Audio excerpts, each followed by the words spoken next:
लोड़ा राज साहब के काई कोशिश कर मुलाकातां दी, मुलाकात बिना नहीं सरदा। वाह के काई कोशिश कर मुलाकातां दी, मुलाकात बिना नहीं सरदा। वाह अल्लाह चुप दे जंदरे उठा तू, गल बात बिना नहीं सरदा। हाय ते ताई आन के तेरा दर खड़काया है, यू खैरात बिना नहीं सरदा। वाह लख फैज जहान दे सुख पे होवेन, तेरी जात बिना नहीं सरदा। भाईजान के संगे टुटन दा दर्द जरूर होंदा है, गुट सबर दे आखिर भर वंजना है। वाह संगे टुटन दा दर्द जरूर होंदा है, गुट सबर दे आखिर भर वंजना है। ना उस बेदर्द नु खत लिखना है, ना उस सरजाई दे घर वंजना है। वाह वाह ते असां दिल नु वे समझा छड़िया है, हर सितम ते हौसला कर वंजना है। ये उंदी निखेड़ के कासिम निभदी पई है, भला असां कोई फुट के मार वंजना है। राज साहब के जे मिल पिया है ता मिठियां मिठियां गल्लां दोए त्रै यार सुना चा। वाह ओए मेरे खुश्क लबां ते लब रख के तसियां दी प्यास बुझा चा। वाह अल्लाह वास्ते मलक हारून दा ढोला, मुख तू नाकाब हटा चा। अचोखी मुदा तू सितदियां अखियां नू, बोली जे शक्ल विखा चा। भाईजान के हुंदे सज्जन गुलाब दे फुल दी माने दे, शाला ओ डेर यार ना होवेन। यो के हुंदे सज्जन गुलाब दे फुल दी माने दे, शाला ओ डेर यार ना होवेन। वड्डी गल है कायम ज़मीर होवेन, भावें दौलतदार ना होवेन। वाह वाह ते घर पई होई ज़ानू की करना है, पर इज्जत वकार ना होवेन। बंदा ओ भी कोई लुकमान होंदा है, जिंदे लगदे चार ना होवेन।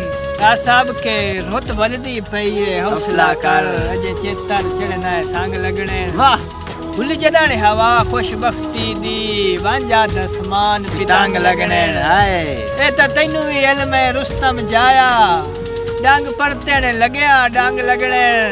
और तेरे जे ठग बाजा ढूंढ के मिलना है, जदा सानू अल्लाह पाक दे रंग लगने। भाईजान के असी दर दर पिन्नन दे आदी नहीं, नाले जार तू खाली हाय नहीं। यो ओ हाय मोहसिन सोच नवाबी रख दे, भावे तख्त दे वाले हाय नहीं।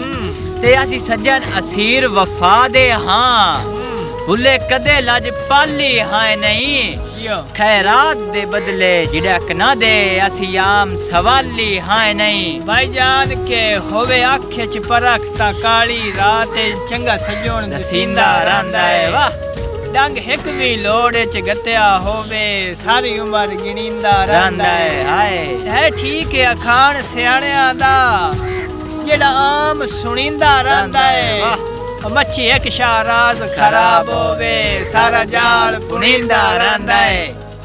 राज साहब के असां वादे कीते आन इस गल दे, उसी दुख सुख विच भी याद है। यो असां वादे कीते आन इस गल दे, उसी दुख सुख विच भी याद है। भावें अजकल दुश्मना कर लई है, उची ख्याल जुदाई दी कद है। ते कोई फोड़े भी तां असां फुट नहीं सकदे, साडा प्यार जहान तू वध है। कदे मिलन तू रुक दे नहीं आशिक, भावें सौ को होवे पद है। राज साहब असियो बंदे नहीं जेड़े सजन बना के मुड़ मुकर जबान तू वंजिए। हाय सानू गुट्टी है जदन लुटी वण दी, डर क्यों नुकसान तू वंजिए। जियो ते भाई बाल दे वेख के मैले कपड़े, ना भूल पहचान तू वंजिए। होवे लगदे वास्ते नियत मलूटे, लगे दर्द जहान तू वंजिए। मेहरबानी जनाब, शुक्रिया।